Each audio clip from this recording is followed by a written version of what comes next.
আখিরু মান ইয়াদখুলুল জান্নাহ, সর্বশেষে যে ব্যক্তি জান্নাতে প্রবেশ করবে, রাজুলুন ইয়ামশি আলা সিরাত, সে লোকটা ফুলসিরাতের পুলের উপর পাড়ি দিতে চাইবে, কিন্তু ফুলসিরাতের উপর পাড়ি দেওয়ার সময় তার শরীরটা দুই টুকরা হয়ে জাহান্নামের মধ্যে পড়ে যাবে। ওয়া হুয়া ইয়াকবু মাররাতান ওয়া তাসফাউন নার মাররাতান উখরা, সে জান্নাতের পারে যাইতে চাইবে, জাহান্নামের কিনারায় যাইতে চাইবে, কিন্তু যখন ওই সে জাহান্নামের পারে যাইবে তখন জাহান্নামের আগুন তাকে বাড়ি দিয়া জাহান্নামের মধ্যে ফেলায় দিবে। হাত্তা ইদা জাওয়াজা ইলতাফাতা ইলাইহা, এক পর্যায়ে আল্লাহ তাআলা তার উপর দয়া করবেন। দয়া করার পরে সে এক পর্যায়ে হামাগুড়ি দিয়া জাহান্নামের পারে উঠে যাবে। জাহান্নামের পারে উঠা সে আল্লাহ তাআলাকে লক্ষ্য করে বলবেন, তাবারাকাল্লাযী নাজ্জানি মিনহা লাকাদ আ'তানিল্লাহু শাইআ মা আ'তাহু আহাদাম মিনাল আলামিন। সে আল্লাহকে ডাক দিয়ে বলবে, ওগো আল্লাহ, আপনি আমাকে যে পরিমাণ নিয়ামত দান করছেন, যে পরিমাণ অনুগ্রহ আমার উপর করছেন, এই পরিমাণ অনুগ্রহ আপনি পৃথিবীর কারো উপর করেন নাই। বলেন সুবহানাল্লাহ। কারণ সে তো জানবেই না জান্নাতীরা কত নিয়ামতে আছে, সে তো বুঝবেই না। অন্য এক হাদিসে আল্লাহ নবী বলেন, যে ব্যক্তি জাহান্নামে ঢুকছে, যে ব্যক্তি দুনিয়ার জমিনে অনেক আরামায়েশে থাকছে, তার মতো আরামায়েশ কেউ থাকে নাই, তাকে যদি জাহান্নামের মধ্যে একটু ঘুরায় নিয়ে আসা হয়, তাকে যদি বলা হয় তুমি কি জীবনে কোনোদিন আরাম পাইছো, সে বলবে যে না, কোনোদিন কি পাই নাই, আরাম পায় নাই। আর যে ব্যক্তি সারা জীবন কষ্টই পাইছে, তাকে যদি জান্নাতে একটু ঘুরায় আনা হয়, তাকে যদি বলা হয় যে তুমি কি জীবনে কোনোদিন কষ্ট অনুভব করছো, সে বলবে কষ্ট আবার কি। বলেন না সুবহানাল্লাহ। তো ওই জাহান্নামী লোকটা সে তো জানবে না যে জান্নাতীরা কত নিয়ামত আছে, তাকে যে আল্লাহ তাআলা জাহান্নাম থেকে বের করবেন, সে এটাকেই মনে করবে যে আল্লাহ তাআলা তার উপর সবচেয়ে বেশি অনুগ্রহ করছেন। বলেন সুবহানাল্লাহ। আল্লাহর নবী বলেন, সুম্মা তুরফাউ লাহু শাজারাতুন, আল্লাহ তার জন্য একটা বিশাল বড় গাছ উত্তোলন করবেন। সে যখন গাছটার দিকে তাকাইবে, তাকায় দেখবে পাকা পাকা ফলগুলো টলমল টলমল করতেছে। সুবহানাল্লাহ। সে আল্লাহকে ডাক দিয়ে বলবে, ওগো আল্লাহ, রব্বি আদনিনি মিনহা লিআস্তাজিল্লা বিজিল্লিহা ওয়া আশরাবা মিন মাইহা। ওগো আল্লাহ, ওই যে গাছটা দেখা যায়, আল্লাহ গো, দয়া করে আমাকে ওই গাছটার কাছে নিয়ে যান। লিআস্তাজিল্লা বিজিল্লিহা ওয়া আশরাবা মিন মাইহা, যাতে করে ওই গাছের ছায়া গ্রহণ করতে পারি, ওই গাছ থেকে যাতে ফল আহরণ করতে পারি, আহরণ করতে পারি। এই কারণে আপনি আমার গাছটার কাছে নিয়ে যান, তাহলে আমি বড় আপনার কৃতজ্ঞ বান্দা হব। আল্লাহ বলবেন, বান্দারে তোরে আমি ওই গাছটার কাছে নিয়ে যাবো, তবে শর্ত আছে। বান্দা বলেন, ওগো আল্লাহ, যেই শর্ত দেন আমি সেই শর্ত মানতে রাজি আছি। আল্লাহ বলবে, এই গাছটার কাছে তোমাকে নেওয়ার পরে তুমি কিন্তু আমার কাছে আর কোনো কিছু চাইতে পারবা না। সে আল্লাহকে বলবে, ওগো আল্লাহ, ঠিক আছে, আমি আর কোনো কিছু চাইবো না।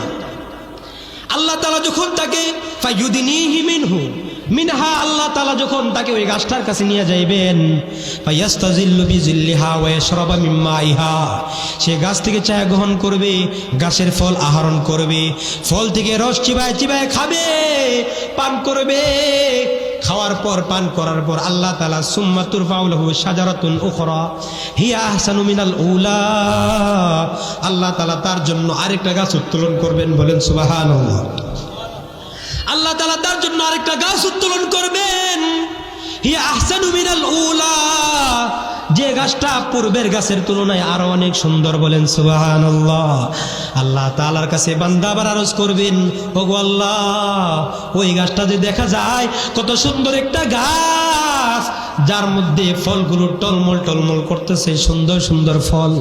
আল্লাহ গো, ওই গাছটার কাছে আমারে নিয়ে যান, আমি আপনার কাছে আর কোনো কিছু চামু না। আল্লাহ বলেন, তুমি না আমার সাথে একটু আগে ওয়াদা করছো, চাইতা না, এরপরে আবার চাইতাছো, কারণ কি? তো সে বলবে, আল্লাহ, এটাই আমার শেষ চাওয়া। আল্লাহ বলবে, ঠিক আছে, এরপরে কিন্তু চাইতে পারবা না।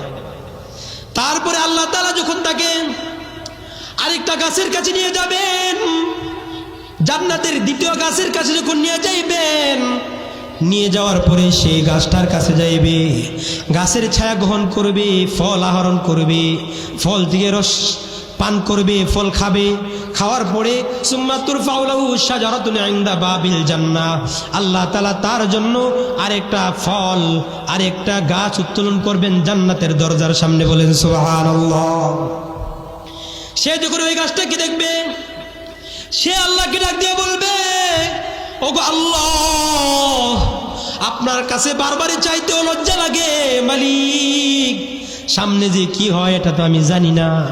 আল্লাহ গো, ওই গাছটার কাছে আমার নিয়ে যান, এরপরে আপনার কাছে আমি আর কোনো কিছু চামু না, আর কোনো কিছু চাইতাম না, এই গাছটার কাছে নিয়ে যান।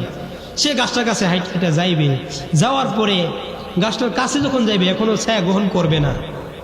ফাসামিয়া আসওয়াত আহলিল জান্নাহ, সে জান্নাতীদের আওয়াজ শুনতে পাইবে। বলেন সুবহানাল্লাহ। জান্নাতীদের আওয়াজ শুনতে পাইবে।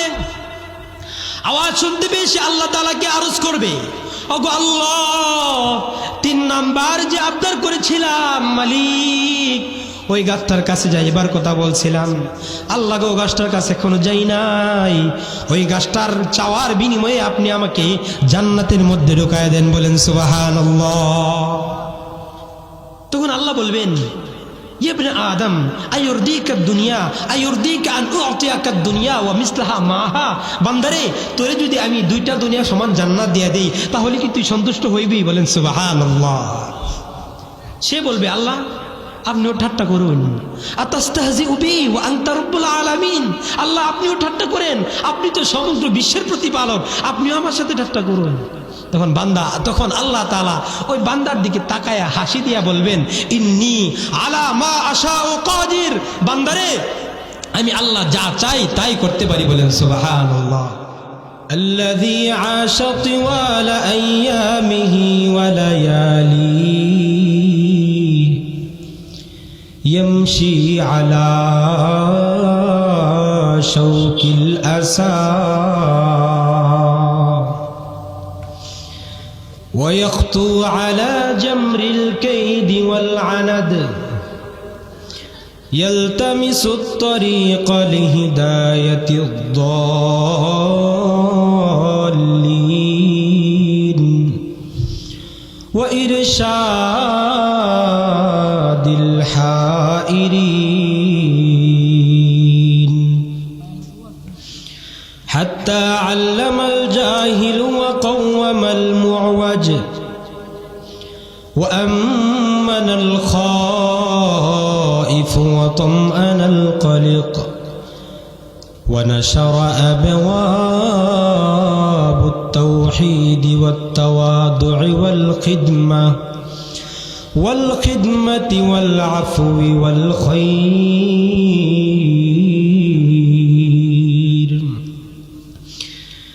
أما بعد فأعوذ بالله من الشيطان الرجيم.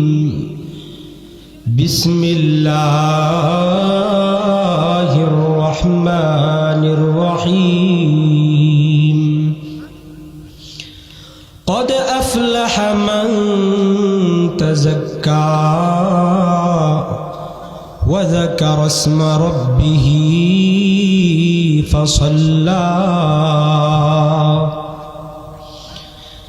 بل تؤثرون الحياة الدنيا والآخرة خير وأبقى. وقال رسول الله صلى الله عليه وسلم أكثروا من ثقالة القلوب لا إله إلا الله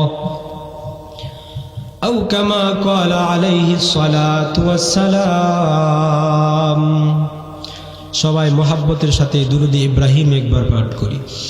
اللهم صل على محمد وعلى آل محمد كما صليت على إبراهيم وعلى آل إبراهيم إنك حميد مجيد. আল্লাহুম্মা বারিক আলা মুহাম্মাদিন ওয়া আলা আলি মুহাম্মাদ কামা বারাকতা আলা ইব্রাহিম ওয়া আলা আলি ইব্রাহিম ইন্নাকা হামিদুম মাজিদ আল্লাহুম্মা সাল্লি ওয়া সাল্লিম ওয়া বারিক আলাইহি। বাহাদুরপুর উত্তর পশ্চিম পাড়া বাইতুল আকসা জামে মসজিদ ও যুবকবৃন্দের উদ্যোগে আয়োজিত আজকের এই ইসলামী মহা সম্মেলনের সম্মানিত সভাপতি, উপস্থিত জাতির কর্ণধার ওলামায়ে কেরাম ও আমার দিন প্রিয় ঈমান প্রিয় মুসলমান ভাইরা, আমরা সর্বপ্রথম ওই আল্লাহ তাআলার দরবারে শুকরিয়া আদায় করি যে আল্লাহ তাআলা আমাদেরকে বিভিন্ন কাজ থেকে ফারেক করে এই জান্নাতি মজলিসে আসার বসার কিছু কথা শোনার তৌফিক দিয়েছেন, সেজন্য জোরে সোরে বলি আলহামদুলিল্লাহ। আমরা যে মজলিসে আসছি এটা কোনো সাধারণ মজলিস নয়। এই মজলিসকে আল্লাহর নবী জান্নাতের মজলিসের সাথে তুলনা করেছেন। তিরমিজি শরীফের 3510 নম্বর হাদিসের বর্ণনা, আল্লাহর নবী ওই হাদিসের মধ্যে সাহাবীদেরকে লক্ষ্য করে বলেছেন, হে আমার সাহাবারা, ইদা মারারতুম বিরিয়াজিল জান্নাহ ফারতাউ, তোমরা যখন জান্নাতের বাগানের পাশ দিয়ে অতিক্রম করবে তখন তোমরা ওই জান্নাতের বাগান থেকে পাকা পাকা ফল আহরণ করুন। বলেন সুবহানাল্লাহ। সাহাবারা জিজ্ঞাসা করলেন, ওগো আল্লাহর হাবিব, ওয়ামা রিয়াজুল জান্নাহ, জান্নাতের বাগান আবার দুনিয়ার মধ্যে কোনটা? তখন আল্লাহর নবী বললেন, হেলাকুল যিকরি, যেখানে কোরআন হাদিসের জিকির হয়, যেখানে কোরআন হাদিসের আলোচনা হয়, আল্লাহ এবং আল্লাহর রাসূলের জিকির হয়, সেটাই হলো জান্নাতের বাগান। বলেন সুবহানাল্লাহ। তো এই মজলিসে আমরা আসতে পেরেছি, এই কারণে কি আমরা খুশি না বেজার? অবশ্যই। পাশাপাশি শুকরিয়া আদায় করি এই জন্যে যে আল্লাহ তাআলা আমাদেরকে মুমিনের ঘরে মুমিন হিসাবে জন্ম দিয়েছেন, সেজন্য আবারও অন্তরের অন্তঃস্থল থেকে বলি আলহামদুলিল্লাহ। আল্লাহ তাআলা আমাদেরকে যে দৌলত দিয়েছেন, ঈমানের দৌলত, এটা হলো দুনিয়ার যত নিয়ামত আছে, ধন দৌলত, টাকা পয়সা, সুস্থতা অথবা অন্যান্য যত নিয়ামত আছে, সকল নিয়ামতের মধ্যে সর্বশ্রেষ্ঠ নিয়ামতের নাম হলো ঈমানের নিয়ামত। ইন্না মিন আফজালি নিআমিল্লাহি তাআলা আল ঈমান, আল্লাহর দেওয়া সবচেয়ে বড় নিয়ামতের নাম হলো ঈমানের নিয়ামত। যে ব্যক্তি ঈমানদার হয়ে গেছে, ঈমানের নিয়ামত পাইছে, তার মতো সুখী এই পৃথিবীতে আর কেউ নাই। বলেন ঠিক কিনা? তো ঈমানদারের মর্যাদা কতটুকু বলেন তো দেখি। আমাদের এই পৃথিবীর জমিনে সবচেয়ে দামি জায়গা কোনটা? আল্লাহর ঘর মসজিদ। বলেন কি? আল্লাহর ঘর মসজিদ। আর এই মসজিদের মধ্যে সবচেয়ে সর্বশ্রেষ্ঠ মসজিদ, এর নাম কি? বাইতুল্লাহ, কাবা। কি? কাবা, মক্কা শরীফের কাবা। তো কাবা শরীফের চাইতে এই পৃথিবীর মধ্যে মর্যাদাবান ঘর আর কোথাও নাই। যে কাবায় 1 রাকাত নামাজ পড়লে হাদিসে আসছে 1 লক্ষ রাকাতের সওয়াব পাওয়া যায়। বলেন সুবহানাল্লাহ। তো এটা কি কোনো চারটিখানি কথা না। তো যে কাবার এত মর্যাদা, যে কাবাকে এক নজর দেখার জন্য মানুষ বিভিন্ন দেশ থেকে ছুটে যায়, কাবার চত্বরে একটু তাওয়াফের জন্য, কাবার কালো গিলাফে চুমু খাওয়ার জন্য, হাজরে আসওয়াদে চুমু খাওয়ার জন্য পৃথিবীর দিক দিগন্ত থেকে চলে যায়, সে কাবার কত মর্যাদা। কিন্তু একটা মুমিনের দাম কত বেশি দেখেন। আর-সিলসিলাতুস সহিহা একটি হাদিসের কিতাব, এই কিতাবের 3410 নম্বর হাদিসের বর্ণনায় আল্লাহর নবী বলেছেন, একবার কাবার পাশ দিয়ে যাইতেছেন আর বলেন, মারহাবাম বিকি মিনাল বাইত। আল্লাহর নবী কাবাকে ডাক দিয়া বলেন, হে কাবা, মা আযমাকি, তোমার সম্মান আল্লাহর দরবারে অনেক বেশি, অনেক বেশি। ওয়ালাল মুমিন আযমু দারাজাতান ইনদাল্লাহি মিনকি, তবে কাবা ভালো করে শুনো, একজন মুমিনের দাম আল্লাহ তাআলার কাছে তুমি কাবার চাইতেও কোটি কোটি গুণ বেশি দামি। বলেন সুবহানাল্লাহ। একটা মুমিনের দাম আল্লাহর কাছে কাবা শরীফের চাইতেও বেশি। এই মুমিন আপনাকে আমাকে আল্লাহ তাআলা যে ঈমানের দৌলত দিছে, এই ঈমানের দৌলতের হেফাজত করতে হবে কিনা বলেন? অবশ্যই করতে হবে। কেমন হেফাজত করতে হবে? আপনার আমার কাছে যখন টাকা পয়সা থাকে, যখন স্বর্ণ ধন দৌলত এগুলো থাকে, এক ভরি স্বর্ণ যদি কারো কাছে থাকে, এই স্বর্ণগুলোকে সে চাইবে না ঘরের মধ্যে সাধারণ জায়গায় রেখে দেওয়ার জন্য। সে কখনো চাইবে না বারান্দার মধ্যে এমনিতেই হেলাই হেলাই ফেলে দেওয়ার জন্য, চাইবে না। তেমনি ভাবে আলমারির উপরে এমনিতেই রেখে দিবে না। বলেন তো দেখি, সে কি এমনিতে রেখে দিবে নাকি যত্নের সাথে রেখে দিবে? যত্নের সাথে। আলমারির ভিতরে সবচেয়ে সেফটি যে জায়গা আছে, সেই জায়গার মধ্যে রাখবে, যাতে করে চোর না নিয়ে যায়। চোর যাতে এই টাকা পয়সা না নিয়ে যায়, ধন দৌলত না নিয়ে যায়। চোরের কবল থেকে রক্ষা করার জন্য টাকা পয়সাকে সেফটি জায়গার মধ্যে রাখে। এবার বলেন তো দেখি, ঈমান, আল্লাহ যে আমাদেরকে ঈমান দিয়েছে, ঈমানের দাম কি টাকা পয়সার থেকে কম না বেশি? অনেক বেশি। এই ঈমান আমলকে নষ্ট করার জন্য আমাদের পিছনে একজন চোর আছে। সেই চোরের নাম কি বলেন? শয়তান। সেই চোরের নাম কি? সেই চোরের নাম হলো ইবলিস, যে আল্লাহ তাআলাকে চ্যালেঞ্জ দিয়ে আসছিল, ওগো আল্লাহ, ফাবিমা আগওয়াইতানি লাআকুদান্না লাহুম সিরাতাকাল মুস্তাকিম। সে আল্লাহকে চ্যালেঞ্জ দিয়ে আসছিল, ওগো আল্লাহ, আপনি আমাকে জান্নাত থেকে বের করে দিয়েছেন, আপনি আমাকে গুমরাদের অন্তর্ভুক্ত করে দিয়েছেন। আপনার বান্দাদেরকে গুমরা করার জন্য আমি শয়তান আপনার বান্দার সকল সিরাতে মুস্তাকিমের ঘাটিতে উৎপেতে বসে থাকবো। বলেন নাউজুবিল্লাহ।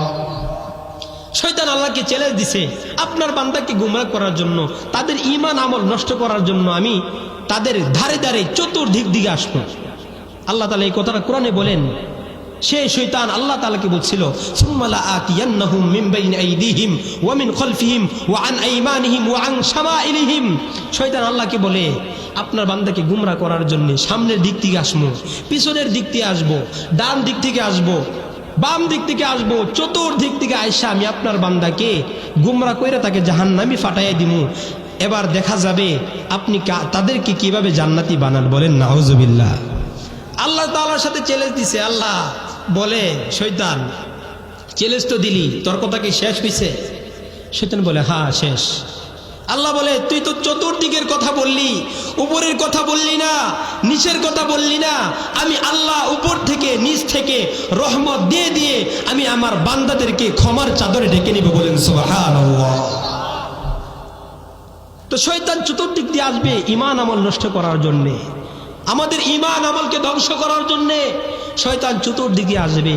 কিন্তু যখন আমাদের মাধ্যমে গুনাহ হয়ে যাবে, চতুর্দিক দিয়ে আসার পরে যখন গুনাহ হয়ে যাবে, তখন আমরা কোথায় তাকায়া ডাক দিব? বলেন উপরের দিকে। কোথায়? উপরের দিকে তাকায়া আল্লাহ তাআলাকে যখন ডাক দিব, তখন সাথে সাথে আল্লাহ তাআলা আমাদের ডাকে সাড়া দিয়ে দিবেন। বলেন সুবহানাল্লাহ। এই জন্য আল্লাহ তাআলা কোরআনে বলেন, উদউনি আস্তাজিব লাকুম। বান্দারে তোমরা আমি আল্লাহকে ডাকো, আল্লাহকে ডাকো। আস্তাজিব লাকুম, আমি আল্লাহ তোমাদের ডাকে সাড়া দিয়ে দিব। শয়তান তোমাদেরকে গুমরা করার জন্য চতুর্দিকে আসবে। এক পর্যায়ে এসে তার কাজের মধ্যে সাকসেসফুল হয়ে যাবে, বান্দার মাধ্যমে সে গুনাহ করিয়ে ফেলবে, গুনাহ করিয়ে ফেলবে। কিন্তু এই গুনাহ করলে আল্লাহ তাআলা যে জাহান্নাম বানাইছে, যাওয়া লাগবে কিনা বলেন? গুনাহ করলে তো জাহান্নামে যাওয়া লাগবে। এই জন্য আল্লাহর নবী হাদিসের কিতাবের মধ্যে বলে দিয়েছেন, তিরমিজি শরীফের 3334 নম্বর হাদিসের বর্ণনা। আল্লাহর নবী বলেন, ইন্নাল আবদা ইদা আখতা, বান্দা যখন গুনাহ করে, নুকিতাত ফি কলবিহি নুকতাতুন সাউদা, তখন বান্দার অন্তরে একটা কালো দাগ পড়ে যায়, কালো একটা দাগ পড়ে যায়। ওয়া ইন আদা জিদা ফিহা, আর যখন বান্দা পুনরায় আবার গুনার কাজ করতেই থাকে, আস্তে আস্তে তার কলবটা আস্তে আস্তে কালো হয়ে যায়, গুনার মরিচিকার মাধ্যমে বেষ্টন হয়ে যায়। গুনার মাধ্যমে যখন অন্তরটা কালো হয়ে যায়, ওই অন্তরকে পরিষ্কার করার দরকার আছে কিনা বলেন? কি দিয়ে এখন পরিষ্কার করবেন? যন্ত্র আছে না? আল্লাহর নবী হাদিসের মধ্যে বলেন, ও আমার উম্মতের দল, ভালো করে শুনে নাও, শয়তান যখন তোমাদের মাধ্যমে গুনাহ করে ফেলবে, তোমার অন্তরে যখন কালো দাগ পড়ে যাবে, তুমি যখন নাফরমান হয়ে যাইবা, তখন আল্লাহ তাআলা সুন্দর একটা সহজ রাস্তা তোমাদের জন্য দিয়ে দিয়েছেন। আল্লাহর নবী বলেন, আকসিরু মিন সিকালাতিল কুলুব, হে আমার উম্মতের দল, ভালো করে শুনো, তোমরা বেশি বেশি করে অন্তর পরিষ্কার করার যন্ত্র পড়ো। লা ইলাহা ইল্লাল্লাহ, এই জিকির বেশি বেশি করে পড়ো, তাহলে তোমাদের অন্তরের মরিচিকা দূর হয়ে যাবে। আল্লাহ নবীর সাহাবী হযরত আবু দারদা রাদিয়াল্লাহু তাআলা আনহু তিনি বলেন, লিকুল্লি শাইইন সিকালা ওয়া সিকালাতুল কুলুবি যিকরুল্লাহ, প্রত্যেকটা জিনিস পরিষ্কার করার জন্য এক একটা যন্ত্র আছে, আছে না? এই যে কাপড় ময়লা হয়ে যায়, কি দ্বারা পরিষ্কার করেন? সাবান দ্বারা, সার্ফ এক্সেল দ্বারা, পাউডার দ্বারা। ঘর যখন ময়লা হয়ে যায়, ঝাড়ু দিয়ে পরিষ্কার করেন। তেমনি ভাবে গাড়ি যখন ময়লা হয়ে যায়, তখন কি করেন? পানি দিয়ে মুছা দেন। তো প্রত্যেকটা জিনিসকে পরিষ্কার করার যন্ত্র আছে কিনা বলেন? আছে। তো অন্তরে পরিষ্কার করার জন্য যন্ত্র কি? আল্লাহর নবীর সাহাবী হযরতে আবু দারদা রাদিয়াল্লাহু তাআলা আনহু ডাক দেয়া কয়, লিকুল্লি শাইইন সিকালা ওয়া সিকালাতুল কুলুবি যিকরুল্লাহ, অন্তরকে পরিষ্কার করার যন্ত্র হলো আল্লাহ তাআলার জিকিরে। বলেন সুবহানাল্লাহ। আল্লাহ তাআলার জিকির অন্যান্য ইবাদত করলে অনেক একটু শর্ত আছে। নামাজ পড়লে শর্ত আছে না? উযু করণ লাগবো, শরীর পাক, কাপড় পাক, নামাজের জায়গা পাক, 17 টাকা কেবলামুখী হওয়া, অক্তমত নামাজ পড়া, নামাজের নিয়ত করা। তো এগুলো হলো নামাজের শর্ত, শর্ত আছে নামাজ পড়ার জন্য, নামাজে ঢোকার জন্য, নামাজের বাহিরে এবং ভিতরে 13 ফরজ, এইগুলো শর্ত। কিন্তু জিকির করার জন্য কোনো শর্ত নাই। জিকির করবেন আপনি যেই হালতে থাকেন, দাঁড়ায়া, বৈশা, শুয়ে, এমনকি ঘুমায়া, যেরকম ভাবে আপনি পারেন, পবিত্র থাকেন বা নাই থাকেন, সর্বাবস্থায় কি করা যায়? জিকির করা যায়। জিকির হলো একটা সহজ ইবাদত, যে ইবাদতের মাধ্যমে বান্দা আল্লাহর নৈকট্যভাজন বান্দা হতে পারে। আল্লাহ তাআলা হাদিসে কুদসির মধ্যে বলেছেন, লা ইয়াজালু আবদি ইয়াতাকাররাবু ইলাইয়া ইল্লা বিন-নওয়াফিল, কোন বান্দা আমার নৈকট্যভাজন বান্দা হতে পারবে না যতক্ষণ না পর্যন্ত সে নফল ইবাদত না করবে।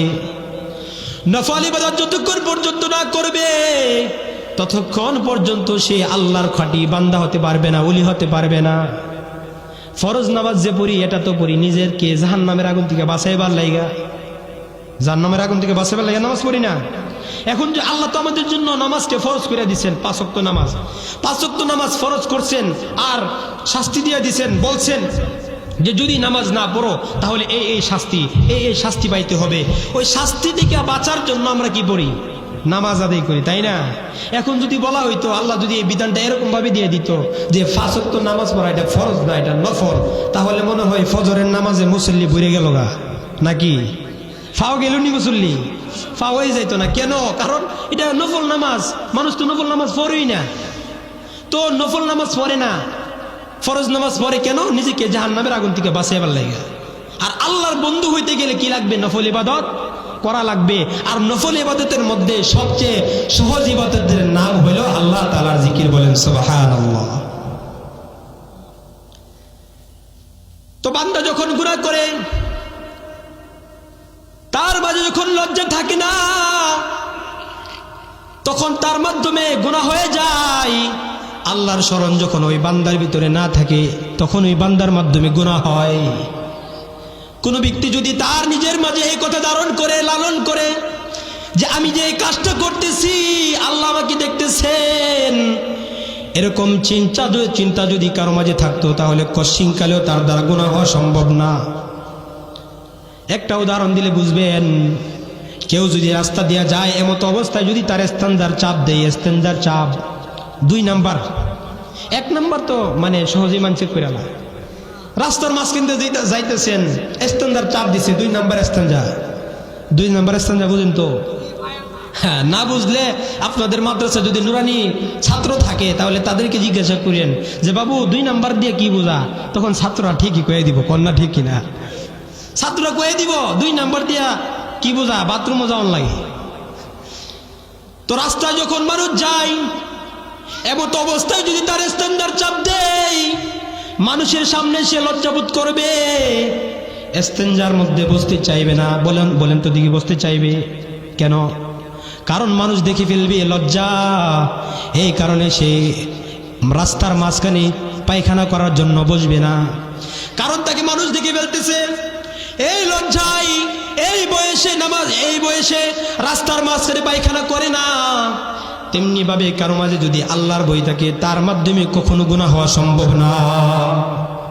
আল্লাহ আমারে দেখতেছে, আল্লাহর নিয়ামতে তো খাইতেছি, এত নিয়ামত খাইতেছি, আল্লাহ আমারে চতুর্দিক দিয়ে নিয়ামতের মধ্যেই ডুবাই রাখছে। এই নিয়ামত খায়া আল্লাহর নাফরমানি কিভাবে করি? যখন গুনার দিকে যাইবেন, আর স্মরণ যদি আল্লাহ তাআলার স্মরণ যদি আপনার মাঝে থাকে, তাহলে কি গুনাহ করা সম্ভব? সম্ভব। এই জন্য জিকির এমন একটা ইবাদত, যে ইবাদতের মাধ্যমে বান্দা আল্লাহ তাআলার নৈকট্যভাজন বান্দা হতে পারে। বান্দা যখন আল্লাহর বন্ধু হয়ে যায়, তখন বলেন তো দেখি তার কোনো চিন্তা আছে? দুনিয়ার সাধারণ এমপি মন্ত্রীর কেউ যদি বন্ধু হয়ে যায়, চেয়ারম্যানের যদি কেউ বন্ধু হয়ে যায়, তার একটা গর্ব থাকে, সে একটা দাপট দেখায়, আমি জানোস নি কে, আমি হলাম চেয়ারম্যানের ভাই, আমি হলাম মন্ত্রীর লোক, এমপির লোক। এই কথা বলে বলে সে গর্ব করে, তার কোনো ভয় থাকে না, তার কোনো চিন্তা থাকে না। কিন্তু যারা আল্লাহর বন্ধু হয়ে যায়, তাদের কোনো চিন্তা আছে।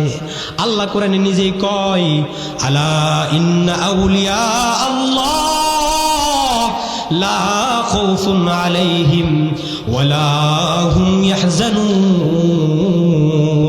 যারা আমি আল্লাহর বন্ধু হয়ে যাইবে, যারা আমি আল্লাহর দুষ্ট হয়ে যাইবে, তাদের কোনো ভয় নাই, তাদের কোনো চিন্তা নাই, তারা আমি আল্লাহর কাছে যা চাইবে তাই পাইবে। বন্ধু যখন হয়ে যাইবে, আল্লাহ বলেন তারা আমার কাছে যা চাইবে আমি আল্লাহ তাই দিয়ে দিব। বলেন সুবহানাল্লাহ। আল্লাহর কাছে যা চাইবেন তাই পাইবেন। আল্লাহর যখন বন্ধু হয়ে যাইবেন, তখন বন্ধুরে কি কেউ দূরে ফেলাই দিব নাকি? কই জান্নাতে ঢুকাইব নি? কন্যা অবশ্যই জান্নাতে ঢুকাইব। আর জান্নাতে ঢুকাইলে কি দিব? আল্লাহ কি দিব? আল্লাহ বলেন, ওয়ালাকুম ফিহা মা তাশতাহি আনফুসুকুম ওয়ালাকুম ফিহা মা তাদউন। বান্দারে, তুমি যখন আমার বন্ধু হয়া জান্নাতে প্রবেশ করবা, তখন তোমরা আমি আল্লাহর কাছে যা চাইবা তাই দিয়া দিব। বলেন সুবহানাল্লাহ। এখন আপনাদের প্রশ্ন, হুজুর আল্লাহর কাছে যা চামু তাই দিয়ে দিব, এতগুলো মানুষ যদি চাইতেই থাকে, আল্লাহর খাজানায় কি কোনো কমতি হইতো না? আল্লাহ তাআলা নিজেই বর্ণনা করেছেন, হাদিসে কুদসির বর্ণনা, তিরমিজি শরীফের 2495 নম্বর হাদিসের বর্ণনা। আল্লাহর নবী বর্ণনা করেন, আল্লাহ তাআলা হাদিসে কুদসির মধ্যে বলেন, লাউ আন্না আউওয়ালাকুম ওয়া আখিরাকুম ওয়া হাইয়াকুম ওয়া মাইতাকুম ইজতামাউ ফি সাঈদিন ওয়াহিদিন।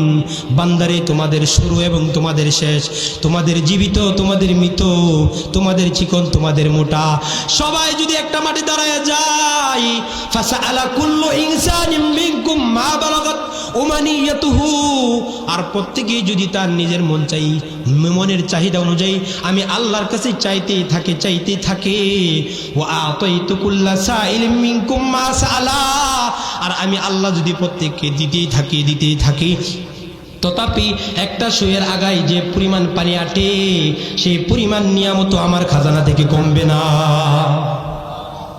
সবাই যদি আল্লাহর কাছে চা, আর আল্লাহ যদি দিতেই থাকে, সুয়ের আগায় করে যে পরিমাণ পানি আসে, সেই পরিমাণ নিয়ামত আল্লাহর খাজানা থেকে কমবে না।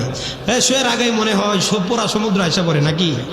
আল্লাহ নিজেই হাদিস বর্ণনা করতেছেন, হাত্তা কামা লাউ আন্না আহাদাকুম মাররা বিল বাহর, তোমাদের কেউ যদি সমুদ্রের পার দিয়ে যায়, ফাগামাসা ফিহি ইবরাতান, তারপরে একটা সুই যদি ওই সমুদ্রের মাঝে ডুবায়া দেয়, সুম্মা রাফাআহা ইলাইহি যালিক, আর ওই সুইটাকে যদি চুবা দিয়ে উঠায়, এই আগাই কইরা যে পরিমাণ পানি আসবে সেই পরিমাণ পানি পরিমাণ সম্পদও আমার খাজানা থেকে কমাইতে পারবে না। সুবহানাল্লাহ।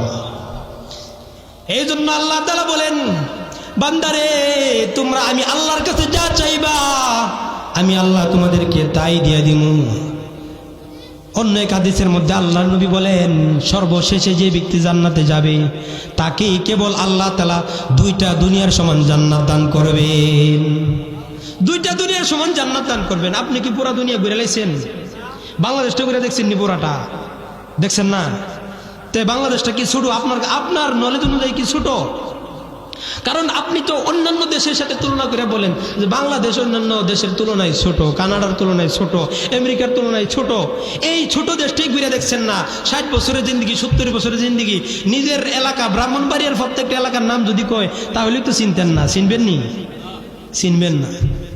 তাহলে যে ব্যক্তি সর্বশেষে জান্নাতে যাবে, সবার শেষে, এরপরে আর কোন লোক জান্নাতে যাবে না, তাকেই আল্লাহ তাআলা 2টা দুনিয়া সমান জান্নাত দান করবেন। বলেন সুবহানাল্লাহ।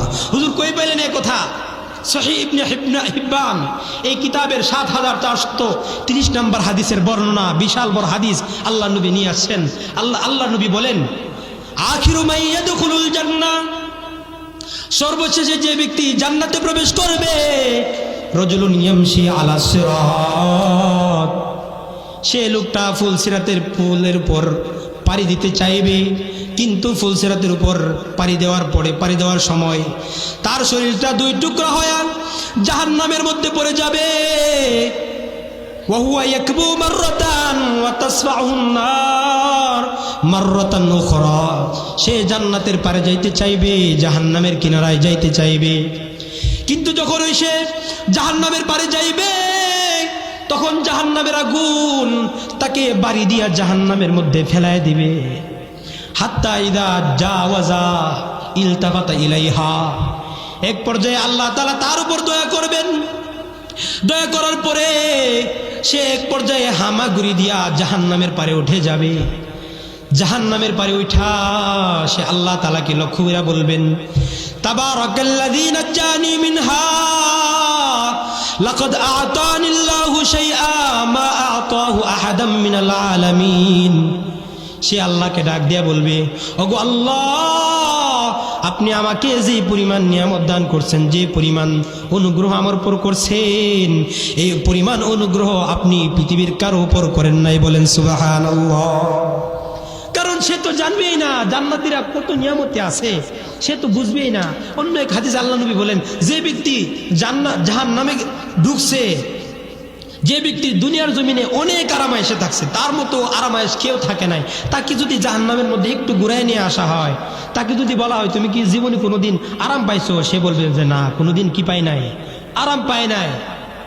আর যে ব্যক্তি সারা জীবন কষ্টই পাইছে, তাকে যদি জান্নাতে একটু ঘুরায় আনা হয়, তাকে যদি বলা হয় যে তুমি কি জীবনে কোনোদিন কষ্ট অনুভব করছো, সে বলবে কষ্ট আবার কি। বলেন না সুবহানাল্লাহ।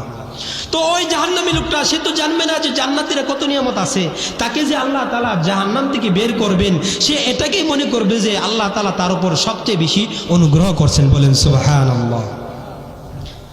আল্লাহর নবী বলেন, সুম্মা তুরফাউ লাহু শাজারাতুন, আল্লাহ তার জন্য একটা বিশাল বড় গাছ উত্তোলন করবেন। সে যখন গাছটার দিকে তাকাইবে, তাকায় দেখবে পাকা পাকা ফলগুলো টলমল টলমল করতেছে। সুবহানাল্লাহ। সে আল্লাহকে ডাক দিয়ে বলবে, ওগো আল্লাহ, রব্বি আদনিনি মিনহা লিআস্তাজিল্লা বিজিল্লিহা ওয়া আশরাবা মিন মাইহা। ওগো আল্লাহ, ওই যে গাছটা দেখা যায়, আল্লাহ গো দয়া করে আমাকে ওই গাছটার কাছে নিয়ে যান। লিআস্তাজিল্লা বিজিল্লিহা ওয়া আশরাবা মিন মাইহা, যাতে করে ওই গাছের ছায়া গ্রহণ করতে পারি, ওই গাছ থেকে যাতে ফল আহরণ করতে পারি, আহরণ করতে পারি। এই কারণে আপনি আমার গাছটার কাছে নিয়ে যান, তাহলে আমি বড় আপনার কৃতজ্ঞ বান্দা হব। আল্লাহ বলবেন, বান্দারে তোর আমি ওই গাছটার কাছে নিয়ে যাবো, তবে শর্ত আছে। বান্দা বলেন, ওগো আল্লাহ, যেই শর্ত দেন আমি সেই শর্ত মানতে রাজি আছি। আল্লাহ বলবে, এই গাছটার কাছে তোমাকে নেওয়ার পরে তুমি কিন্তু আমার কাছে আর কোনো কিছু চাইতে পারবা না। সে আল্লাহকে বলবে, ওগো আল্লাহ, ঠিক আছে, আমি আর কোনো কিছু চাইবো না, আল্লাহ তাআলা যখন তাকে ফায়ুদিনিহি মিনহু মিনহা, আল্লাহ তাআলা যখন তাকে ওই গাছটার কাছে নিয়ে যাইবেন, ফায়াস্তাজিল্লু বিজিল্লিহা ওয়া ইয়াশরাবু মিন মাইহা, সে গাছ থেকে ছায়া গ্রহণ করবে, গাছের ফল আহরণ করবে, ফল থেকে রস চিবায় চিবায় খাবে, পান করবে। খাওয়ার পর, পান করার পর আল্লাহ তাআলা সুম্মা তুরফাউ লাহু শাজারাতুন উখরা হিয়া আহসানু মিনাল উলা, আল্লাহ তাআলা তার জন্য আরেকটা গাছ উত্তোলন করবেন। বলেন সুবহানাল্লাহ। আল্লাহ তাআলা তার জন্য আরেকটা গাছ উত্তোলন করবেন, হিয়া আহসানু মিনাল উলা, যে গাছটা পূর্বের গাছের তুলনায় আরো অনেক সুন্দর। বলেন সুবহানাল্লাহ। আল্লাহ তাআলার কাছে বান্দা আবার আরজ করবেন, ওগো আল্লাহ, ওই গাছটা যে দেখা যায় কত সুন্দর একটা গাছ, যার মধ্যে ফলগুলো টলমল টলমল করতেছে, সুন্দর সুন্দর ফল। আল্লাহ গো, ওই গাছটার কাছে আমারে নিয়ে যান, আমি আপনার কাছে আর কোনো কিছু চামু না। আল্লাহ বলেন, তুমি না আমার সাথে একটু আগে ওয়াদা করছো, চাইতা না, এরপরে আবার চাইতাছো, কারণ কি? তো সে বলবে, আল্লাহ এটাই আমার শেষ চাওয়া। আল্লাহ বলবে, ঠিক আছে, এরপরে কিন্তু চাইতে পারবা না। তারপরে আল্লাহ তাআলা যখন তাকে আরেকটা গাছের কাছে নিয়ে যাবেন, জান্নাতের দ্বিতীয় গাছের কাছে যখন নিয়ে যাইবেন, নিয়ে যাওয়ার পরে সেই গাছটার কাছে যাইবে, গাছের ছায়া গ্রহণ করবে, ফল আহরণ করবে, ফল থেকে রস পান করবে, ফল খাবে।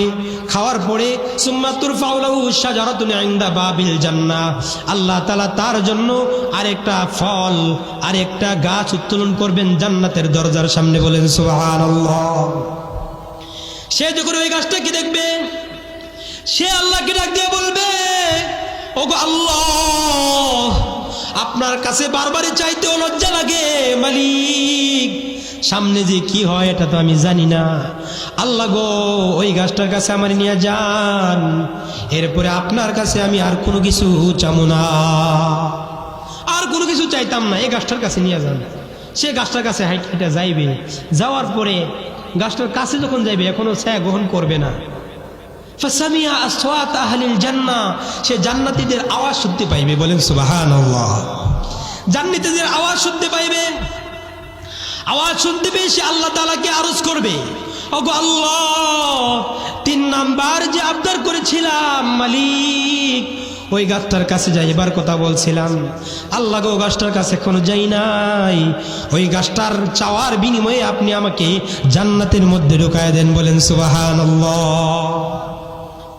তখন আল্লাহ বলবেন, ইয়া ইবনে আদম আয়ুরদিকা দুনিয়া আয়ুরদিকা আন উ'তিয়াকা দুনিয়া ওয়া মিসলাহা মাহা, বান্দারে, তোরে যদি আমি 2টা দুনিয়া সমান জান্নাত দিয়ে দেই, তাহলে কি তুই সন্তুষ্ট হইবি? বলেন সুবহানাল্লাহ। সে বলবে, আল্লাহ আপনিও ঠাট্টা করুন, আতাস্তাহজিউ বি ওয়া আনতা রাব্বুল আলামিন, আল্লাহ আপনিও ঠাট্টা করেন, আপনি তো সমগ্র বিশ্বের প্রতিপালক, আপনিও আমার সাথে ঠাট্টা করুন। তখন আল্লাহ তাআলা ওই বান্দার দিকে তাকায় হাসি দিয়া বলবেন, ইন্নী আলা মা আশাউ কাদির, বান্দারে, আমি আল্লাহ যা চাই তাই করতে পারি। বলেন সুবহানাল্লাহ। তো যে ব্যক্তি সর্বশেষে জান্নাতে যাবে, আল্লাহ তাআলা তাকে 2টা দুনিয়ার সমান জান্নাত দান করবেন না। তো যদি আমরা আল্লাহর বন্ধু হয়ে যায়, তাহলে কি আমাদের পুরস্কার কি কম থাকবে না বেশি থাকবে? বলেন। তো আল্লাহর বন্ধু হইতে গেলে কি করা লাগবে? বেশি বেশি করে নফল ইবাদত করা লাগবে। নফল ইবাদতের মধ্যে সর্বশ্রেষ্ঠ, সর্বসহজ, সবচেয়ে সহজ ইবাদতের নাম হলো আল্লাহ তাআলার জিকির। আল্লাহ তাআলার জিকির যে ব্যক্তি করবেন, আল্লাহ তাআলা তাকে বান্দার মর্যাদা থেকে বন্ধুত্বের মর্যাদায় পৌঁছে দিবেন। হযরতে খলিলুল্লাহ যে আল্লাহ তাআলার খলিল হইছেন, এমনিতেই খলিল হন নাই। হযরত ইব্রাহিম আলাইহিস সালাম আল্লাহর খলিলুল্লাহ হইছেন, এমনিতে হয়ে গেছে। অনেক পরীক্ষা আল্লাহ তাআলা করছেন, যার ফলে পরীক্ষায় পাশ করার পর হযরত ইব্রাহিম খলিলুল্লাহ হয়েছেন।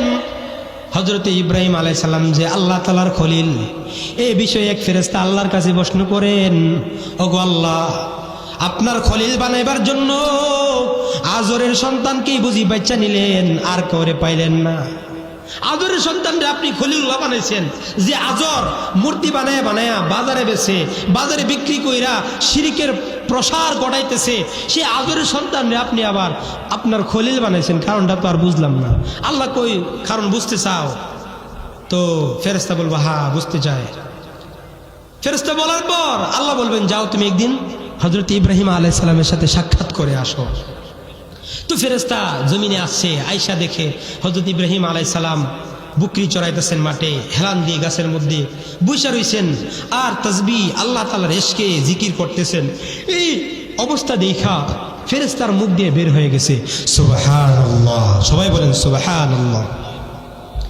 ফেরেশতা যখন সুবহানাল্লাহ ধ্বনি দিয়েছেন, ধ্বনি দেওয়ার পর হযরত ইব্রাহিম আলাইহিস সালামের কানে ফেরেশতার শব্দের আওয়াজ, সুবহানাল্লাহর আওয়াজ পৌঁছে গেছে। আওয়াজ পৌঁছার পরে হযরত ইব্রাহিম আলাইহিস সালাম ডাক দিয়ে বলতেছে, কে রে ভাই তুমি, কে তুমি? তোমার মুখ দিয়ে আমার মাশুকের পবিত্রতার গুণ বর্ণনা হয়েছে। নেও আমি তোমাকে আমার উটের আমার বকরির পাল থেকে একটা বকরি তোমাকে দিয়ে দিলাম, একটা বকরি তোমাকে দিয়ে দিলাম। ফেরেশতা যখন নিয়ামত পাইছে, নিয়ামত পাওয়ার পর ফেরেশতা নিয়ামত পায়া শুকরিয়া আদায় করছে আলহামদুলিল্লাহ। বলেন না আলহামদুলিল্লাহ। ফেরেশতা যখন আলহামদুলিল্লাহ বলছে, হযরত ইব্রাহিম আলাইহিস সালাম আবার ডাক দিয়া কই ভাই তোমার জবান দিয়া আমার মাশুকের আমার মাহবুবের পবিত্রতা প্রশংসা বর্ণনা হয়েছে, নেও আমি তোমাকে আরেকটা উট দিয়ে দিলাম, আরেকটা বকরি তোমাকে দিয়ে দিলাম। দ্বিতীয়বার যখন আবার নিয়ামত পাইছে, নিয়ামত পাওয়ার পরে আবার ফেরেশতা শুকরিয়া আদায় করছে, আলহামদুলিল্লাহ বলতেছে ইব্রাহিম আলাইহিস সালাম। হযরতে ইব্রাহিম আলাইহিস সালাম ফেরেশতাকে নিয়ামত দিতেছে, উট বকরি দিতেছে। এক পর্যায়ে সকল উট বকরি শেষ হয়ে গেছে। ফেরেশতা তখন ইব্রাহিম আলাইহিস সালামের দিকে তাকায় বলতেছে, ইব্রাহিম এতক্ষণ তোমার মনিবের প্রশংসা করছি, তোমার মনিবের নাম উচ্চারণ করছি, এই কারণে তুমি আমাকে উট দিছো, বকরি দিছো, কিন্তু এখন তো তোমার কাছে বকরি নাই, উটও নাই। ইব্রাহিম এখন যদি তোমার মাশুকের নাম নেই, তোমার মাশুকের জন্য সুবহানাল্লাহ পড়ি, আলহামদুলিল্লাহ পড়ি, তাহলে তুমি আমাকে এখন কি দিবা? তখন হযরত ইব্রাহিম আলাইহিস সালাম উত্তর দেয়, ভাইরে এতক্ষণ পর্যন্ত আমার মাশুকের নাম নিছো, আমার মাশুকের প্রশংসা গাইছো, তাসবিহ পাঠ করছো, এই কারণে তোমার এই বকরি দিছি, উট দিছি। এখন তো আমার কাছে উট নাই, বকরি নাই। ভাইরে তোমার এতগুলো উট এতগুলো বকরি, এগুলোকে পালার জন্য তো একজন রাখালের দরকার আছে, আছে না নাই? রাখালের দরকার আছে। ভাইরে এখন যদি তোমার জবান দিয়ে আমার মাশুকের নাম আমার মাহবুবের নাম আরেকবার উচ্চারিত হয়, তাহলে আমি নিজেকে গোলাম বানায়া তোমার রাখাল হিসাবে আমি নিজেকে তোমার কাছে সুপর্দ করব। আরো জোরে বলেন সুবহানাল্লাহ। তো আল্লাহর জিকির করছে, আল্লাহর জিকির কইরাই কি হইছে? আল্লাহ তাআলার খলিল হইছে, আল্লাহর বন্ধু হইছে। আল্লাহ তাআলা এই জিকিরটা এত পছন্দ করেন, আল্লাহ তাআলা কিছু ফেরেশতাই তৈরি করে রাখছেন পৃথিবীর শুরুলগ্ন থেকে শেষ পর্যন্ত, কিয়ামত পর্যন্ত তারা আল্লাহর জন্য সিজদারত অবস্থায় রয়েছে, তারা আল্লাহর জন্য রুকু অবস্থায় রয়েছে, তারা শুধু সিজদাই করে আর রুকুই করে, আল্লাহর তাসবিহ পাঠ করে। বলেন সুবহানাল্লাহ। আল্লাহ তাআলা কোরআনের মধ্যে বলেন, ইন্নাল্লাযীনা ইনদা রাব্বিক লা ইস্তাকবিরুনা আন ইবাদাতিহি ওয়া ইউসাব্বিহুনাহু ওয়া লাহু ইয়াসজুদুন। আল্লাহ ডাক দিয়ে কয়, যারা আমি আল্লাহর কাছে থাকে, যে সকল ফেরেশতারা আমি আল্লাহর কাছে থাকে, লা ইস্তাকবিরুনা আন ইবাদাতি, তারা আমি আল্লাহর ইবাদত করা থেকে কখনো অহংকার প্রদর্শন করে না। ইউসাব্বিহুনাহু, আল্লাহ বলেন তারা সর্বদা তাসবিহ পাঠ করে, আমি আল্লাহর জিকির করে। ওয়া ইয়াসজুদুন, তারা আমি আল্লাহর জন্য সেজদা করে। কেমন সেজদা করে? আল্লাহর নবী হাদিসে বর্ণনা করেন।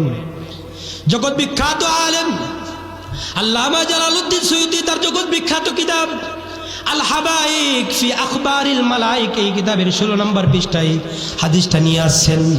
আল্লাহর নবী ডাক দেয়া কয়, ইন্না লিল্লাহি মালাইকাতান সুজুদা মুনযু খালাকাল্লাহুস সামাওয়াতি ওয়াল আরদ।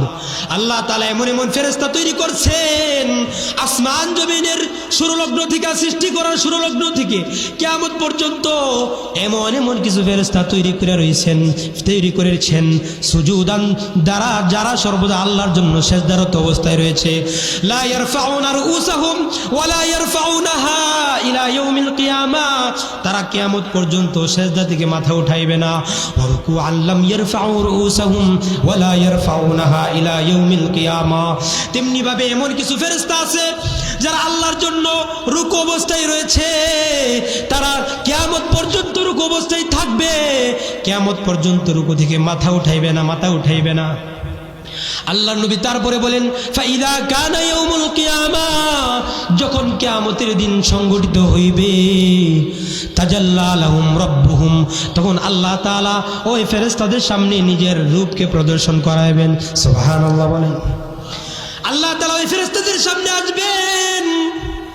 আল্লাহ তাআলাকে যখন ফেরেশতারা দেখবে, ফেরেশতারা আল্লাহ তাআলাকে দেখার পর আবার তাসবিহ পাঠ করবেন আর বলবেন, সুবহানাল্লাহ মা আবাদনাকা কামা ইয়ামবাগি লাক।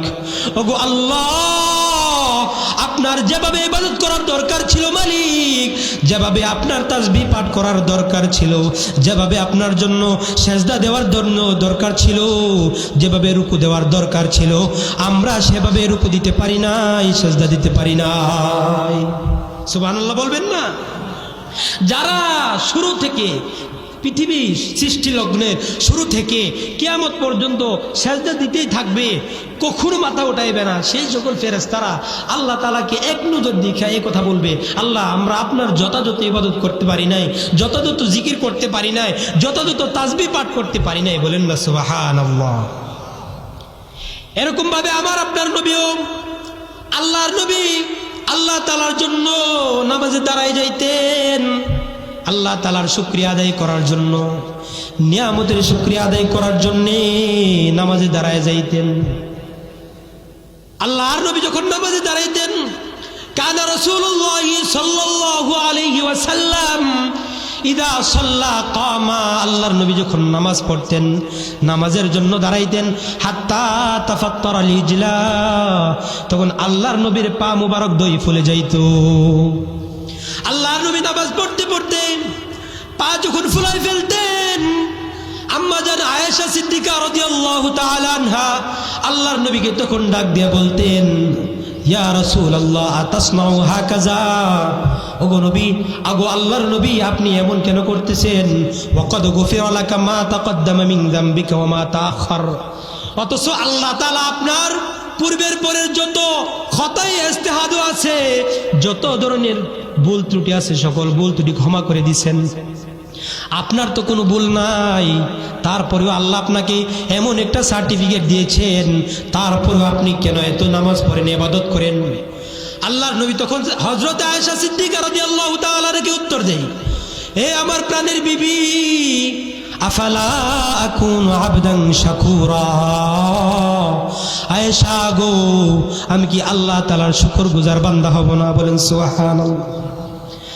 আয়েশা, আমি আল্লাহর শুকরিয়া আদায়ের জন্য, আমি আল্লাহর জন্য আমি রাতের মধ্যে দাঁড়ায় যাই, নামাজ পড়ি, আল্লাহর ইবাদতকে আল্লাহর ইবাদত করতে আমার খুব ভালো লাগে। এই জন্য আল্লাহ কোরআনের মধ্যেও আল্লাহর নবীকে ডাক দেয়া কয়, তাহা মা আনজালনা আলাইকাল কুরআন লিতাশকা। আল্লাহর নবীকে আল্লাহ তাআলা তাহা নামে সম্বোধন করেন আর বলেন, হে আমার প্রাণের নবী, হে আমার হাবিবে কিবরিয়া নবী, মা আনজালনা আলাইকাল কুরআন লিতাশকা, নবী গো, আমি আপনার কাছে কোরআন তো এই জন্য নাজিল করি নাই যে আপনি এই কোরআন পায়া আপনি নিজের উপর কষ্ট নিবেন। কুমিল লাইলা ইল্লা কলিলা, নামাজ পড়েন, অল্প নামাজ পড়েন, নিসফাহু আও ইনকুস মিনহু কলিলা, অর্ধেক রাত্র নামাজ পড়েন, নাইলে এর চেয়ে কম পড়েন। পুরা রাত্র নামাজ পড়ে আপনি নিজেকে কষ্ট দেন না। আল্লাহ তাআলা কত ভালোবাসেন আপনার হাবিব দু জাহানের সর্দার নবীকে। আল্লাহ নিজেই কোরআনে বলেন, নবী আমার জন্য এত ইবাদত করা লাগবে না, আপনি আরো কম করেন, আপনি যে তো কষ্ট করেন আমারও তো কষ্ট লাগে, বলেন না সুবহানাল্লাহ। কত মাসুক ছিলেন। তো একবার আল্লাহর নবী মসজিদে নববী থেকে নামাজ পড়ে বের হইলেন। খরজ রাসূলুল্লাহ সাল্লাল্লাহু আলাইহি ওয়াসাল্লাম, আল্লাহর নবী মসজিদে নববী থেকে নামাজ পড়ে বের হইছেন। নামাজ পড়ে বের হইছেন, ফাদাখালা হাইত, এক পর্যায়ে আল্লাহর নবী একটা বাগানে ঢুকছে। এই দৃশ্যটা আল্লাহর নবীর সাহাবী হযরত আব্দুর রহমান ইবনে আউফ রাদিয়াল্লাহু তাআলা আনহু দেখতেছেন। আল্লাহর নবীর পিছনে পিছনে আব্দুর রহমান ইবনে আউফ চলছেন। এক পর্যায়ে আল্লাহর নবী যখন বাগানের ভিতরে ঢুকলেন, ঢুকার পরে হযরত আব্দুর রহমান ইবনে আউফ পিছনে দাঁড়ায় রয়েছেন। আল্লাহর নবী হযরত আব্দুর রহমান ইবনে আউফকে দেখেন নাই। আল্লাহর নবী তখন ফাস্তাকবালাল কিবলা, আল্লাহর নবী কিবলামুখী হয়ে দাঁড়াইলেন। দাঁড়ানোর পরে ফাখররা সাজিদান লিল্লাহি তাআলা, আল্লাহর নবী এক পর্যায়ে সিজদার মধ্যে ঝুঁকে পড়ছেন। ঝুঁকে পড়ার পর ফাআতালা সুজুদ, আল্লাহর নবী লম্বা একটা সিজদা দিচ্ছেন, ঘন্টার পর ঘন্টা চলে যাইতেছে, সিজদা থেকে মাথা উঠাই না। এই দৃশ্যটা আল্লাহর নবীর সাহাবী হযরত আব্দুর রহমান ইবনে আউফ রাদিয়াল্লাহু তাআলা আনহু পিছন থেকে তাকায়া দেখতেছেন। আব্দুর রহমান ইবনে আউফ বর্ণনা করেন, হাত্তা খাশিতু আন্নাল্লাহ তাআলা কদ কবাদা নাফসাহু ফিহা, আল্লাহর নবীর সাহাবী আব্দুর রহমান ইবনে আউফ বলেন, আমার তো দেখুন বই হইছে আল্লাহ কিনা আবার আমাদের হাবিবকে সিজদারত অবস্থায় আবার ইন্তেকাল ঘটাই দিছে নাকি। হযরত আব্দুর রহমান ইবনে আউফ এই বয়ে হাঁটি পা করে আস্তে আস্তে যখন আল্লাহর নবীর কাছে গেলেন, হযরতে আব্দুর রহমান ইবনে আউফ বলেন, ফাদানাউতু মিনহু, আল্লাহর নবীর কাছে গেলাম।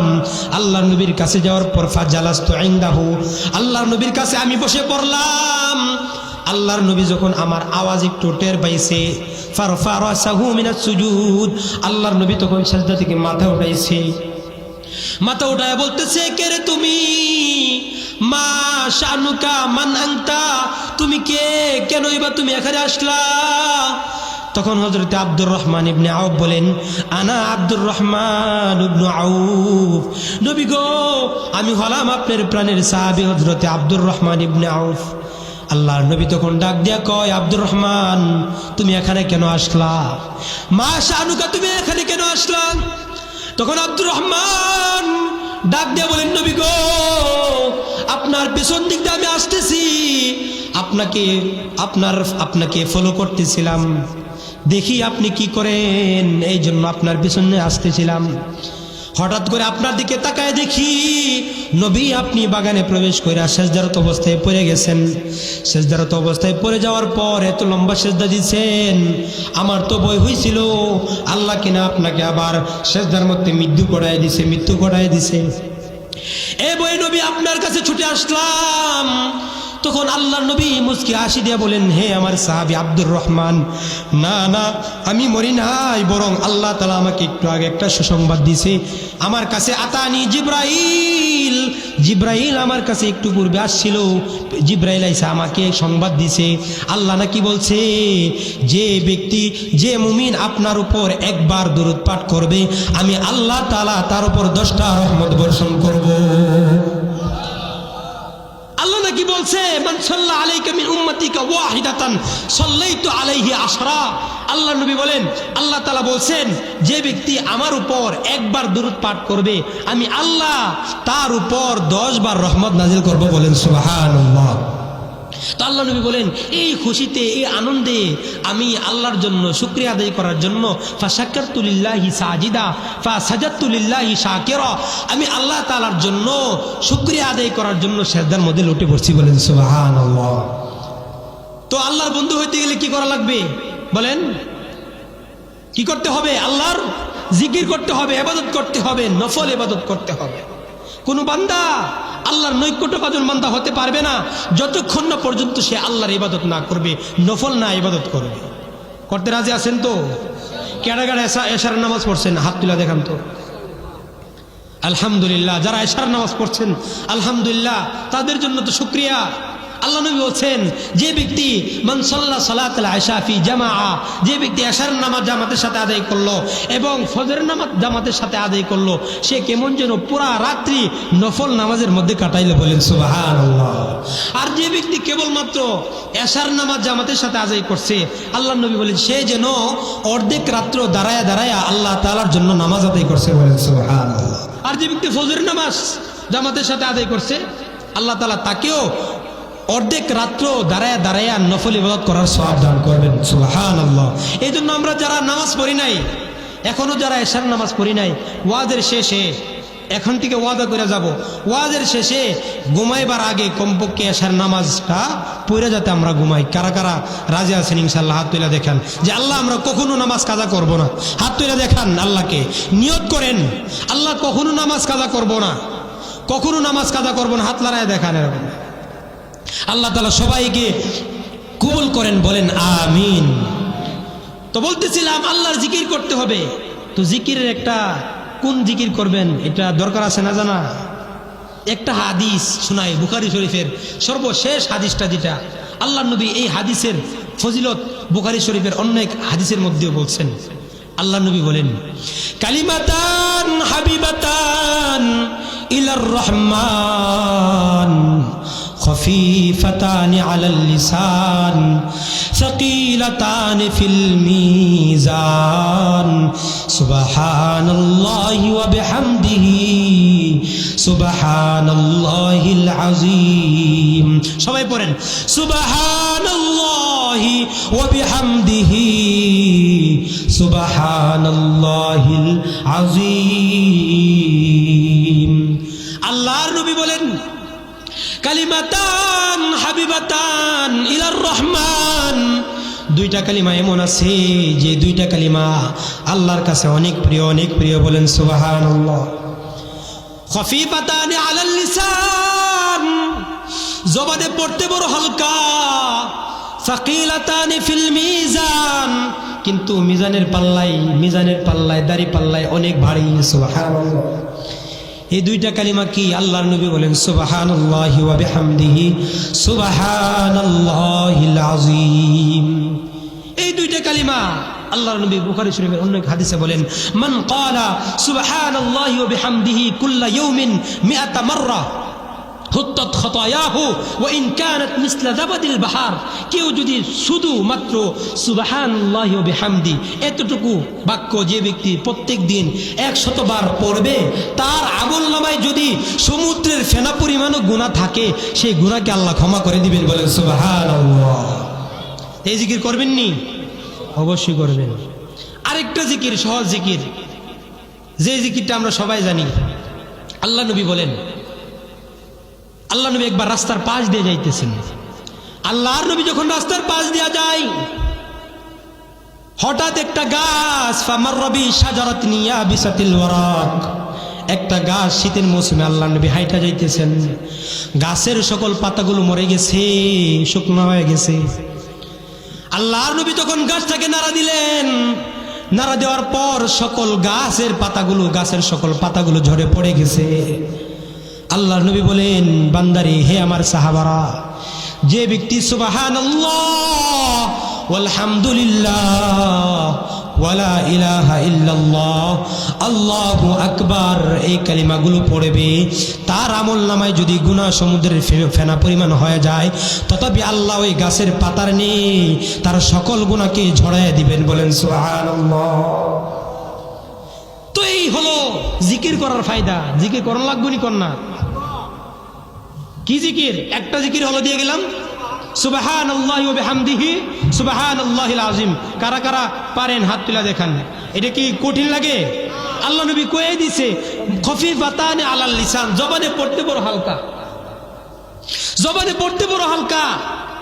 জবানে লাগে না সুবহানাল্লাহি ওয়া বিহামদি, সুবহানাল্লাহি ওয়া বিহামদি পড়েন তো দেখি সাথে সাথে, সুবহানাল্লাহি ওয়া বিহামদি, সুবহানাল্লাহিল আযীম, সুবহানাল্লাহি ওয়া বিহামদিহি, সুবহানাল্লাহিল আযীম, সুবহানাল্লাহি ওয়া বিহামদিহি, সুবহানাল্লাহিল আযীম। সম্মানিত হাজিরিন, আমি এতক্ষণ পর্যন্ত যে আলোচনা করলাম, আল্লাহ তাআলা সর্বপ্রথম আমাকে, তারপর আপনাদের সবাইকে আমল করার এই নসিব। সুবহানাল্লাহর পদে ফজিলত, আল্লাহ নবী বলেন, মান ক্বালা সুবহানাল্লাহ দুবরা কুল্লি সালাত, যে ব্যক্তি 5 ওয়াক্ত নামাজের পরে সুবহানাল্লাহি ওয়া বিহামদিহি 10 বার পাঠ করবে, অন্য এক হাদিসে আসছে 33 বার পাঠ করবে, আল্লাহ তাআলা তার আমলনামার সকল গুনাহ ক্ষমা করে দিবেন। বলেন সুবহানাল্লাহ। তো এই হলো জিকিরের ফজিলত। তো বলছিলাম জিকির করলে আল্লাহর বন্ধু হওয়া যায়। তো এটা হলো 1 নম্বর মাধ্যম জিকির। আর দ্বিতীয় আরেকটা মাধ্যম হলো নফল ইবাদত, তাহাজ্জুদ নামাজ। তাহাজ্জুদ নামাজের মাধ্যমেও বান্দা আল্লাহর নৈকট্যভাজন বান্দা হতে পারে। আল্লাহ নবী বর্ণনা করেন, ইহশারুন নাস ফি সাঈদিন ওয়াহিদিন ইয়াউমাল কিয়ামাহ, কাল কঠিন কিয়ামতের ময়দানে আল্লাহ তাআলা সকল মানুষকে উত্তোলন করবেন। সকল মানুষ যখন হাসরের ময়দানে দাঁড়াইবে, ফায়াকুমুন, সকল মানুষ আল্লাহ তাআলার দরবারে দাঁড়াইবে। তখন আল্লাহ তাআলার পক্ষ থেকে একজন ঘোষণা দিবে, আইনাল্লাযীনা কানাত তাতাজাফা জুনুবুহুম আনিল মাদাজি, ওই সকল লোকেরা কোথায়, ওই সকল বান্দারা কোথায় যারা শেষ রাত্রিতে নিজের পিঠকে বিছানা থেকে আলাদা রাখছে, ওই সকল লোকেরা কোথায়? ফায়াকুমুন, আল্লাহর নবী বলেন তারা দাঁড়াইবে, ওয়ায়াকুমুন ওয়া হুম কলিল, তাদের সংখ্যা হবে অনেক কম, অনেক কম, অনেক অল্প। তারা যখন দাঁড়াইবে, আল্লাহ তাআলা তাদেরকে বলবেন, যাও তোমরা বিনা হিসাবে আমি আল্লাহর তৈরি জান্নাতে প্রবেশ করো। বলেন সুবহানাল্লাহ। যারা তাহাজ্জুদের নামাজ আদায় করবে, এই নফল নামাজটা যে ব্যক্তি পড়বে, সে বিনা হিসাবে বিনা হিসাবে জান্নাতে যাবে। এটা কি সাধারণ কথা? যে ব্যক্তি বিনা হিসাবে জান্নাতে যাইব, তার কোনো চিন্তা আছে? তো বিনা হিসাবে জান্নাতে যাওয়ার জন্য একটা মাধ্যম আছে, এই তাহাজ্জুদের নামাজ আদায় করা। হযরতে আলী হযরতে ওমর রাদিয়াল্লাহু তাআলা আনহু, হযরতে উসমান রাদিয়াল্লাহু তাআলা আনহু জিনাদের ব্যাপারে আল্লাহর নবী জান্নাতের ফয়সালা দিয়েছেন। তিনি পর্যন্ত কবরের পাশ দিয়া যান আর কাঁদেন, হায় রে আমার নিয়ে আবার হিসাব হয়ে যায়, আমার নিয়ে আবার হিসাব হইলে আল্লাহর সামনে নিয়ে আবার ধরা খাওয়া যায়, এই ভয়ে সে কি করে না। হযরত উসমান রাদিয়াল্লাহু তাআলা আনহু কান্না থামাইতে পারে না। হযরত উসমান রাদিয়াল্লাহু তাআলা আনহু যখন কবরের পাশ দিয়ে যাইতেন, হাত্তি ইয়াবকি হাত্তা ইয়াবুল্লা লিহিয়াতাহু, তখন তিনি কান্না করতেন, কান্না করতে করতে গাল দুইটা বিষয় দিতেন। লোকেরা তাকে বলতো, হে উসমান, তাজকুরুল জান্নাত ওয়ান নার ফালা তাবকি ওয়া তাবকি মিন হাযা, উসমান তুমি তো জান্নাত জাহান্নাম উভয়ের কথা স্মরণ করো, তখন তো তুমি কাঁদো না, কিন্তু তুমি যখন কবরের পাশ দিয়ে যাও, কিন্তু কবরের পাশ দিয়ে যাওয়ার সময় এত কান্না করো, কারণটা তো বুঝলাম না। হযরতে ওসমান রাদিয়াল্লাহু তাআলা আনহু কি জবাব দেই শুনেন। ওসমান রাদিয়াল্লাহু তাআলা আনহু বলেন, আল্লাহর নবী বলেছেন, ইন্নাল কবরা আউয়ালু মানজিলিন মিন মানাজিলিল আখিরাহ, হে আমার সাথী ভাই, আল্লাহর নবী বলছেন কবর হলো আখিরাতের প্রথম ঘাঁটি। ফা ইন্নাজা মিনহু ফামা বাদাহু আইসার মিনহু, কেউ যদি এই কবরের প্রথম ঘাঁটিতে মুক্তি পাওয়া যায়, ফামা বাদাহু আইসার মিনহু, তাহলে তার জন্য বাকি ঘাঁটিগুলো আল্লাহ তাআলা সহজ করে দিবেন। ওয়া ইল্লাম ইয়ানজু মিনহু ফামা বাদাহু আশাদ্দু মিনহু, আর কেউ যদি এই কবরে মুক্তি না পায়, তাহলে বাকি ঘাঁটিগুলো আল্লাহ তাআলা তার জন্য কঠিন বানায় দিবেন। বলেন নাউজুবিল্লাহ। কঠিন বানিয়ে দিবেন। এই জন্য এই কবর থেকে মুক্তি পাওয়া লাগবে, মুক্তি পাওয়া লাগবে। তো উসমান রাদিয়াল্লাহু তাআলার মতো লোক, উসমান রাদিয়াল্লাহু তাআলার মতো সাহাবী কবরের পাশ দিয়া যায়, কাঁদে। এই কবরের চাপ থেকে কেউ মুক্তি পাবে না, একটা মানুষও মুক্তি পাবে না। আম্বে কেরামগণ ব্যতীত সকল সাহাবাদের কবর চাপ দিবেন। হুজুর এটা আবার কি কোন, সাহাবাদেরকে কবর চাপ দিব, তাহলে তো আমরা আড্ডি গুড্ডি আর রাখতো না, ঠিক না?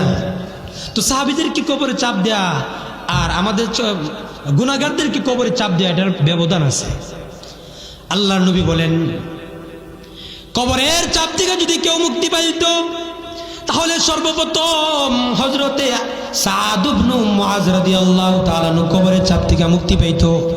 লাউ নাজা আহাদুম মিন দাগতাতিল কবর লানাজা সাদ ইবনে মুআজ। কেউ যদি কবরের চাপ থেকে মুক্তি পাইত তাহলে সর্বপ্রথম হযরতে সাদ ইবনে মুআজ রাদিয়াল্লাহু তাআলা আনহু কবরের চাপ থেকে মুক্তি পাইত। সাদ ইবনে মুআজের নাম আল্লাহর নবী আলাদাভাবে কেন নিছেন? আবু বকরের নাম তো নিতে পারত, ওমর, উসমান, আলী, তেমনি ভাবে আশারায়ে মুবাশশারা যে সাহাবারা আছেন তাদের নামও তো নিতে পারতেন, কিন্তু হযরতে সাদ ইবনে মুআজ রাদিয়াল্লাহু তাআলা আনহুর নাম কেন নিছেন? এর কয়েকটা কারণ আছে। হযরতে সাদ ইবনে মুআজ রাদিয়াল্লাহু তাআলা আনহু এত দামি সাহাবী, আল্লাহর নবী বর্ণনা করেন। আল্লামা শামসুদ্দিন যাহাবী রাহিমাহুল্লাহ ওনার একটা কিতাব আছে সিয়ারু আ'লামিন নুবালা, এই কিতাবের মধ্যে হাদিসটা নিয়ে আসছেন। আল্লাহর নবী বলেন, হযরতে সাদ ইবনে মুআজ এমন দামি সাহাবী, যে দামি সাহাবীর কারণে যার মৃত্যুর সময় আল্লাহ তাআলার আরশ কম্পন সৃষ্টি হয়েছে, বলেন সুবহানাল্লাহ। সাদ ইবনে মুআজ এত বড় দামি সাহাবী যার কারণে তাহাররাকাল আরশ, আসমানের আল্লাহ তাআলার যে আরশ আছে, যে কুরসি আছে, আরশের নিচে আরশের উপরে যে কুরসি আছে, কুরসিটা পর্যন্ত আল্লাহ তাআলা হযরতে সাদ ইবনে মুআজের মৃত্যুর পরে কম্পন সৃষ্টি করে দিয়েছেন। শুধু কি তাই, তিনি এমন দামি সাহাবী যার জানাজার মধ্যে ৭০,০০০ এমন এমন ফেরেশতা দুনিয়ার জমিনে তার জানাজার মধ্যে শরীক হইছে, যারা ইতিপূর্বে কখনো জমিনের বুকে পা রাখে নাই। এমন দামি সাহাবী যার মৃত্যুতে ফুতিহাত লাহু আবওয়াবুস সামা, যার মৃত্যুতে আল্লাহ আসমানের সকল দরওয়াজা খুলে দিয়েছেন।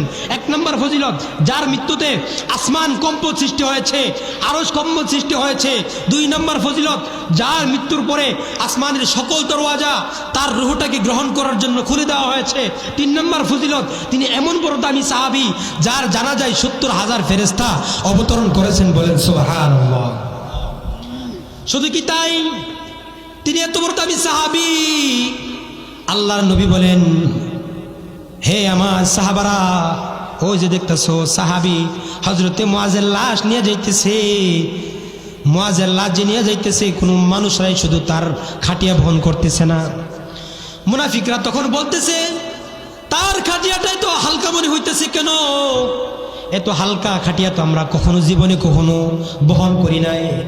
আল্লাহর নবীর কানে যখন এই আওয়াজ যায়, আল্লাহর নবী বলেন, ইন্নালাহু হামালাতান গায়রাকুম, হে আমার সাহাবারা, তোমরাই কেবল সাদের খাটিয়া বহন করতেছো না, বরং তোমাদের সাথে আসমানের ফেরেশতারাও সাদের খাটিয়া বহন করতেছে।